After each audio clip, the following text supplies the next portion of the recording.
పహల్గాంలో టూరిస్టులను అత్యంత కిరాతకంగా టూరిస్టుల ప్రాణాలు తీసిన ఉగ్రవాదుల కోసం జల్లెడపడుతున్నాయి భద్రతా బలగాలు. అయితే వారు కథువా ఏరియాలో నక్కి ఉన్నట్టు అధికారులకు సమాచారం అందింది. దీంతో వెంటనే వారు రంగంలోకి దిగారు.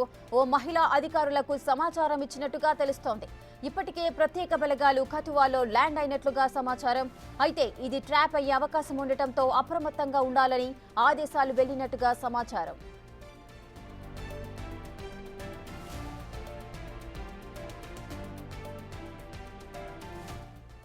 ఉగ్రవాదుల ఆచూకీ తెలిపిన వారికి భారీ క్యాష్ ప్రైజ్ అనౌన్స్ చేశారు. మొత్తం 3 ఉగ్రవాదుల ఊహాజనిత ఫోటోలను రిలీజ్ చేసిన పోలీసులు వారి ఆచూకీ తెలిపిన వారికి 20 లక్షల రూపాయలు అందిస్తామన్నారు. బైసరన్లో పర్యాటకులపై దాడికి పాల్పడిన పాకిస్తాన్ జాతీయులు లష్కర్-ఎ-తోయిబా ఉగ్రవాదులు ఆదిల్ హుస్సేన్ థోకర్, అలీభాయ్, షమీం మూసాల ఆచూకీ తెలిపిన వారికి 20 లక్షలు బహుమతిగా ఇస్తామని తెలిపింది కాశ్మీర్ పోలీస్ డిపార్ట్మెంట్. ఈ ప్రకటన చూసి అధికారులకు ఫోన్ చేసినట్టుగా తెలుస్తోంది.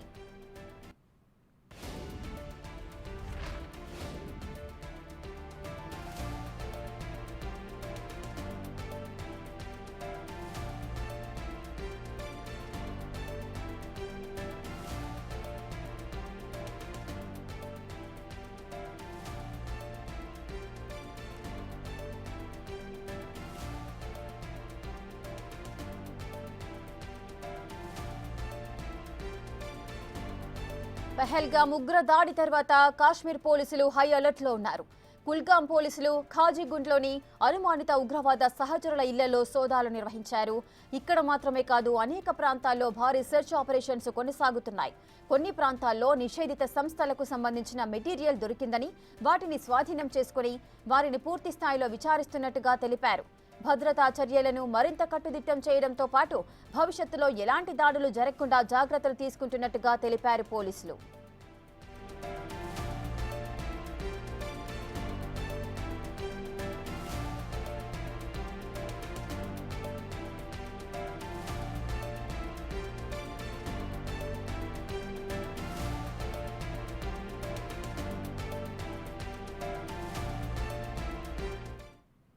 పూర్తి డీటెయిల్స్ మా ప్రతినిధి శివ ఉగ్రదాడి జరిగిన పహల్గాం ప్రాంతం నుంచి లైవ్ లో సిద్ధంగా ఉన్నారు.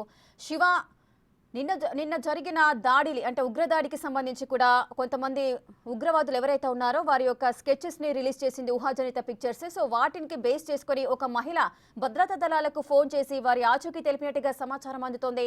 దీనికి సంబంధించిన పూర్తి డీటెయిల్స్ ఏంటి? రైట్ రేఖ, ఏదైతే పెల్గాంలో జరిగిన ఆర్మీ ఇటు పెల్గాంలో జరిగిన దాడికి సంబంధించి ఆర్మీ వేట మొదలుపెట్టింది. దానిలో భాగంగానే ఉగ్రదాడికి సంబంధించి లింక్స్ ఉన్న అనుమానితుల ఇళ్లలో ఇప్పటికే సెర్చ్ ఆపరేషన్ కొనసాగిస్తున్నారు. ఒక మహిళ అనుమానిత చిత్రాలను చూసి పోలీసులకు సమాచారం ఇచ్చిన నేపథ్యంలోనే ఈ అనుమానిత ఇళ్లలో వారు సెర్చ్ ఆపరేషన్ కొనసాగిస్తున్నారు. భారీగా 2 ఇళ్లలో ప్రజెంట్ సెర్చ్ ఆపరేషన్ కొనసాగించినట్టుగా తెలుస్తోంది. డ్రోన్స్ ద్వారా ఆ విండోస్ నుంచి లోపల ఎవరున్నారని తెలుసుకునే విధంగా విండోల ద్వారా డ్రోన్ కెమెరాను వినియోగించి సెర్చ్ ఆపరేషన్ కొనసాగిస్తున్నారు. పోలీసులు లోపలికి వెళ్ళి ఆ సెల్ఫ్లోను, విండోస్లోను, కిచెన్లోను ప్రతి ఒక్క దగ్గర ఈ ఆనవాళ్ళు ఏమైనా ఉన్నాయి, బాంబులు కానీ, మరోవైపు తుపాకీలు కానీ, మందుగుండు సామాగ్రి, మారణాయుధాలు ఏమైనా ఉన్నాయని దానికి సంబంధించి ప్రధానంగా అక్కడ ఆనవాళ్ళు ఏమైనా దొరికాయా, ఏమైనా సామాగ్రి ఏమైనా దొరికింది అనేది కూడా ప్రధానంగా దొరికే అవకాశం ఉందంటూ కూడా వారు ప్రయత్నాలు చేసిన నేపథ్యంలో ఎవరైతే అనుమానితులు ఉన్నారో, ఉగ్రదాడులకు పాల్పడిన వారి సహచరులు ఎవరైతే ఉన్నారో వారికి సంబంధించి అనుమానితుల ఇళ్లలో సెర్చ్ ఆపరేషన్ అనేది కొనసాగుతుంది. ప్రధానంగా అనంతనాగు, ఇతర ప్రాంతాల్లో, ఇటు ప్రజెంట్ మనం పెహల్గాం ప్రాంతంలో ఉన్నాం. దీనితో పాటు ఇతర ప్రాంతాలు ఏవైతే ఉన్నాయో కుల్గాం కానీ, మరోవైపు కథువా, అనంతనాగ్, హంద్వారా, పుల్వామాలోను ప్రతి ఇంటిలోనూ కూడా సెర్చ్ ఆపరేషన్ అనేది ఆర్మీ చేస్తుంది. పెహల్గాం దాడిలో పాల్గొన్న ఉగ్రవాది ఆసిఫ్ షేక్ ఇల్లును ధ్వంసం చేశారు. మరొక ఉగ్రవాది ఇంటిని కూడా మొత్తం కూల్చివేశారు. ఇలా అనుమానితులు ఎవరైతే ఉన్నారో వారందరికి సంబంధించిన ఇళ్లలో సోదాలు చేస్తున్నారు. ఈ చుట్టుపక్కల ప్రాంతాల్లోనే ఈ ఉగ్రదాడికి పాల్పడిన వారు నక్కి ఉన్నారనే అనుమానంతో పోలీసులు, ఇటు ఆర్మీ బలగాలు కార్డన్ సెర్చ్ ఆపరేషన్ అయితే కొనసాగిస్తున్నారు. వారిని ఎట్టి పరిస్థితుల్లోనూ మట్టు పెట్టాలి, ఇక్కడే పట్టుకోవాలి, ఎవరు సహకరించారు అనే కోణంలో కూడా వారందరినీ పట్టుకునే ప్రయత్నంలో భాగంగానే ఈ ప్రజెంట్ పెహల్గాం కానీ, మరోవైపు పుల్వామా ఈ పరిసర ప్రాంతాల్లో ఈ ఉగ్రవాదులు నక్కి ఉన్నారనేది కూడా ప్రధాని చెప్తున్నారు. ఏదైతే పెహల్గాంలోని బనేసర పర్యాటక ప్రాంతం ఏదైతే ఉందో ఆ పర్యాటక ప్రాంతాన్ని మనం చూస్తూ ఉన్నాం. ఇవన్నీ కూడా చెట్ల ప్రాంతం. ఈ చెట్ల మధ్యలో నుంచే ఉగ్రవాదులు ప్రవేశించి సరదాగా గడుపుతున్న పర్యాటకులను వారు విచక్షణారహితంగా కాల్చి చంపారు. ఈ నేపథ్యంలోనే వెంటనే ఆ చెట్ల మధ్య నుంచి రావడం, కాల్చి చంపి 10 మినిట్స్లోనే 10 నిమిషాల్లోనే నరభేదం సృష్టించి మళ్ళా పారిపోయే పరిస్థితి కనిపిస్తుంది. ఇక వారి కోసం ఆర్మీ అధికారులు, భారత ఆర్మీ సెర్చ్ ఆపరేషన్ నిర్వహిస్తుంది. ఇక మరొక విషయం, ఏదైతే ఈ ప్రమాదం జరిగిందో ప్రమాదం జరిగిన వెంటనే సహాయక చర్యలో పాల్గొనేందుకు ఇక్కడ వెహికల్స్, టూరిస్టు వెహికల్స్ నడిపే వ్యక్తి కూడా ఇక్కడ ఉన్నారు. సహాయక చర్యలో పాల్గొని ఆ గాయాల పాలైన వారిని, ఆ చనిపోయిన వారందరినీ కూడా మనం ఏదైతే వెహికల్ చూస్తున్నామో ఈ వెహికల్ మీదే ఆ డెడ్ బాడీస్ని అలాగే గాయపోయిన వారిని కూడా ఇక్కడ తీసుకొచ్చి ఆసుపత్రిలో చేర్చడంలో కీలకంగా వ్యవహరించిన వ్యక్తి కూడా ఉన్నారు. అతనికి సమాచారం ఎలా వచ్చింది, ఎక్కడి నుంచి పైకి ఎలా వెళ్ళారు వెహికల్ తీసుకుని అనేది వారి మాటలను అడిగి తెలుస్తున్నాం. जी बोलिए, आपको इन्फॉर्मेशन कैसा है आया, ऊपर अटैक हुआ, टेररिस्ट अटैक हुआ बोल के आपको कैसे इन्फॉर्मेशन आया, ऊपर से नीचे तक को उसको डेड बॉडीज को घायल हुआ उसको कैसे लेके आया?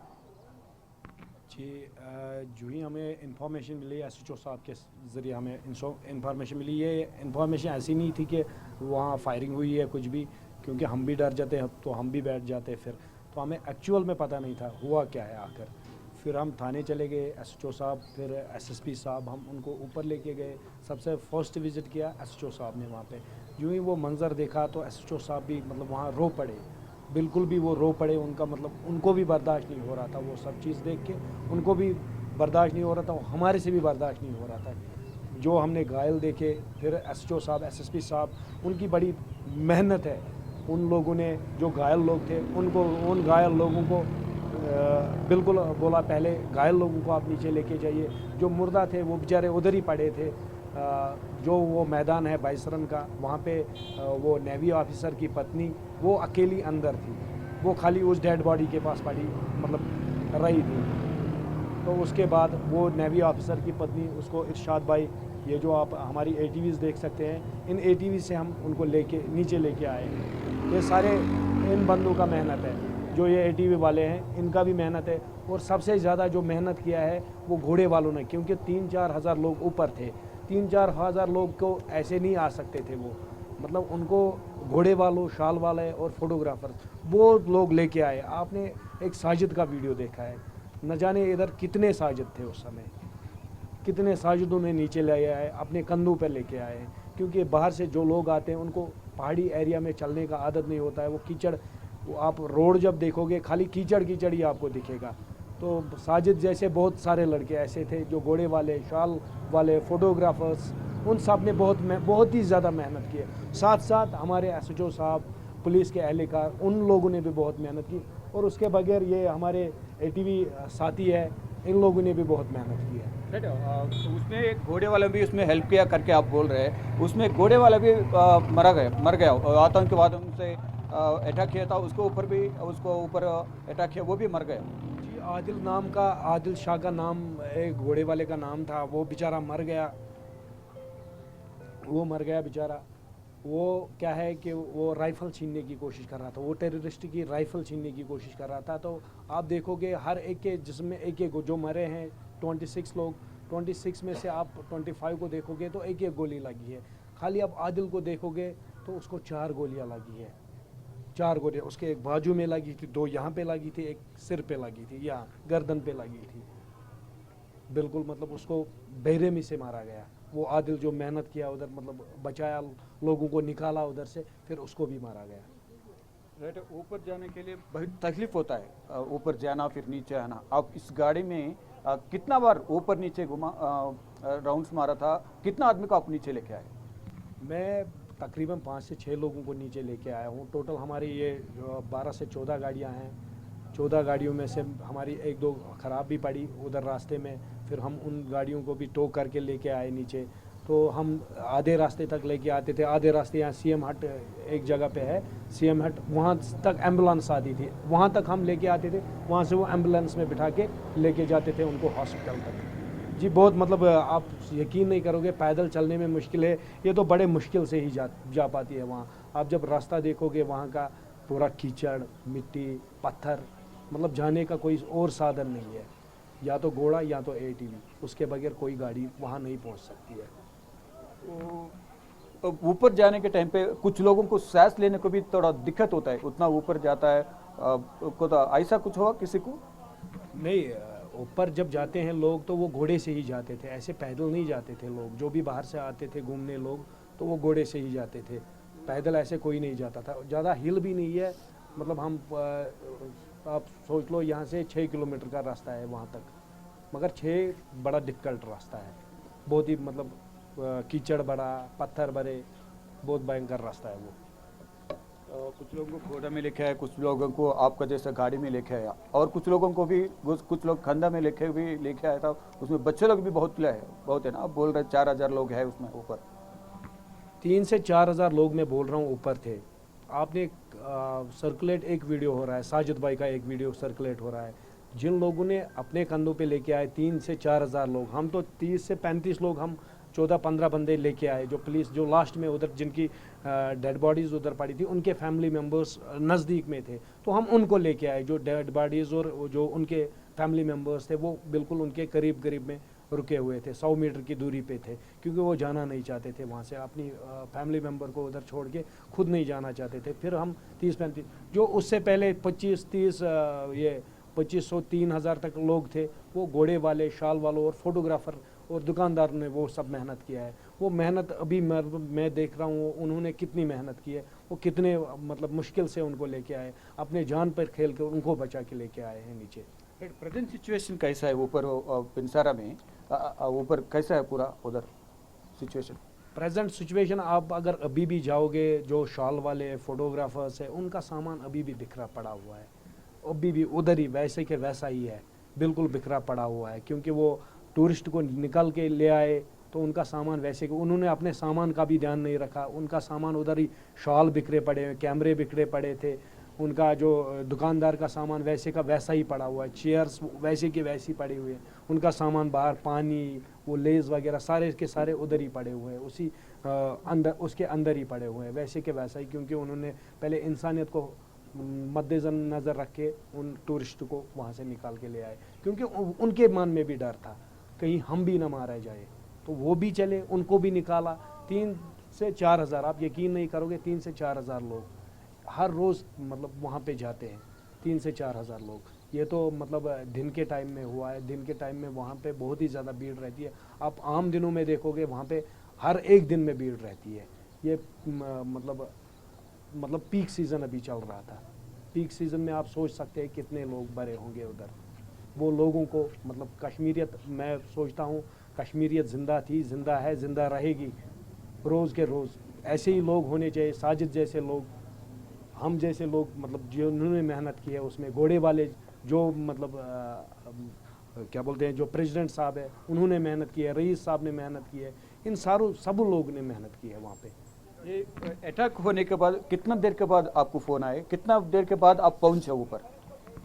अटैक होने के बाद हमें 10 से 15 मिनट के बाद फ़ोन आया था हमें, मतलब SHO साहब ने फ़ोन किया था। फिर हम ऊपर चले गए, फिर हमें आधा से पौना घंटा वहाँ पहुँचने में लगा, क्योंकि इतना मुश्किल रास्ता है तो फिर टाइम लगता ही लगता है। तो सबसे पहले वहाँ SHO साहब मतलब वहाँ पहुँचे।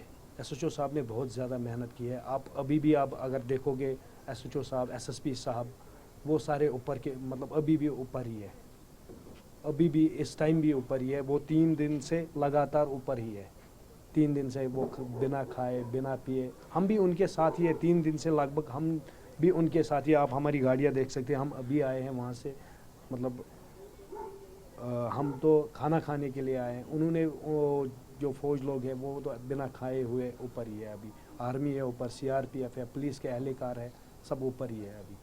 आप बोल रहे हर दिन 4000 से ऊपर, 3000 से 4000 ऊपर जाता है। ये पहली की बात है, अटैक की पहली की बात। आप अटैक हुआ होने के बाद अभी पूरा कर्फ्यू जैसा दिख रहा है, कोई टूरिस्ट कोई नहीं आ रहा है। आप क्या बोलना चाहते हो उसको? ये एक्चुअल में कर्फ्यू नहीं है जिसको आप सोच रहे हो। यहाँ पे कोई दिख नहीं रहा है, कोई नज़र नहीं आ रहा है, दुकानें बंद क्यों है। अगर आप एक्चुअल में सोचोगे, पहलगाम एक अमन पसंद एरिया है। यहाँ पे मतलब मैं 30 साल का हूँ, 30 साल से मैं ये पहली बार देख रहा हूँ। इन 30 सालों में मैं कभी आज तक ये ऐसा कुछ भी नहीं देखा हूँ यहाँ पे अमरनाथ यात्रा भी होती है, तो अमरनाथ यात्रा का बेस कैंप यहाँ नुनवन बेस कैंप बना हुआ है। नुनवन बेस कैंप 2008 में बना है, 2008 में। 2008 से पहले यहाँ होटल्स भी बहुत कम थे, मतलब इतने सारे होटल्स भी नहीं बने थे। तो लोग अपने घरों में अपने यात्री लोगों को बैठाते थे। हम एज ए गेस्ट, जो बाहर से लोग आए हैं, एज ए गेस्ट नहीं समझते उनको, एज ए अपनी फैमिली मेम्बर समझते हैं उनको।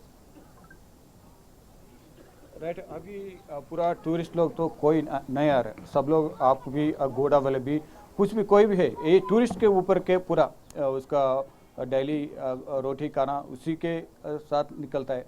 अभी पूरा मार्केट बंद है, अभी टूरिस्ट लोग भी कोई नहीं आ रहा है, और उसके बारे में आप क्या बोलोगे? जी, उसके बारे में आप बिल्कुल भी मत डरिए। हमारा ऐसा मतलब देश नहीं है जो डरेगा। अगर डर के हम जिएंगे तो घर से बाहर भी नहीं जा सकते हैं। फिर अगर हमें डर के ही जीना है तो फिर घर के ही अंदर रहे हम। बिल्कुल डर नहीं होना चाहिए हमारे दिलों के अंदर, बिल्कुल हाँ आना चाहिए। लोग आएंगे क्यों नहीं, इतने मतलब मैं अभी 30 साल से मैं यहाँ पे फ्लो देख रहा हूँ। अब अचानक से ऐसा कुछ वारदात होगा तो ये कुछ लोग हैं जो करेंगे ऐसा, ये हमें डराना चाहते हैं या ऐसा हमारा रोज़गार गायब करना चाहते हैं, तो नहीं होना चाहिए। రైట్, ఇక మొత్తం చూసుకుంటే ఏదైతే దాడి జరిగిందో ఆ జరిగిన సందర్భంలో డైరెక్ట్గా అక్కడికి వెళ్ళి అందరినీ కాపాడే ప్రయత్నం చేశామంటూ కూడా అక్కడికి వెళ్ళి సాహిత్య చర్యలో పాల్గొన్న దిల్దార్ చెప్తూ ఉన్నారు. ఇక్కడ మనం చూస్తున్నాం సెక్యూరిటీ రీజన్స్ పర్పస్ ఇక్కడ సిఆర్పిఎఫ్ వాహనం కూడా ఇక్కడ వెళ్తుంది. ఇక్కడ ఏదైతే భద్రతా బలగాలు మోహరించి ఉన్నారో వారికి సహాయ సహకారాలు అందించేందుకు ఇక్కడ కొంత మెటీరియల్ కూడా వాళ్ళు తీసుకువెళ్తున్నారు.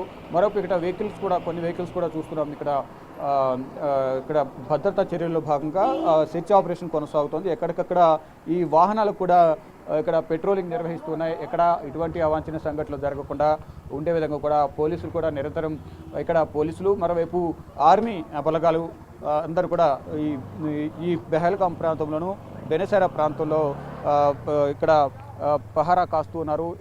మరోవైపు ఇప్పటికీ సెర్చ్ ఆపరేషన్ అనేది కొనసాగుతుంది. అనుమానితుల ఇళ్లలో ఎవరైతే ఉగ్రవాదులు దాడులకు పాల్పడ్డారో వారి సహచరులుగా వారి అనుమానం ఎవరి మీద అయితే ఉందో వారు అనుమానితుల అందరి ఇళ్లలో కూడా సెర్చ్ ఆపరేషన్ అయితే కొనసాగుతుంది. మొత్తంగా చూసుకుంటే ఉగ్రవాదులు ఎట్టి పరిస్థితులను పట్టుకుంటాము, వారికి తగిన గుణపాఠం చెప్తామంటూ కూడా భారత ప్రభుత్వం చెబుతుంది. దానిలో భాగంగానే భారత ఆర్మీ ఉగ్రవాద సహచరులు అనుమానితులు ఎవరైతే ఉన్నారో వారి కోసం అయితే ప్రజెంట్ సెర్చ్ ఆపరేషన్ కొనసాగుతోంది. Right, thank you Shiva, thanks for the live details.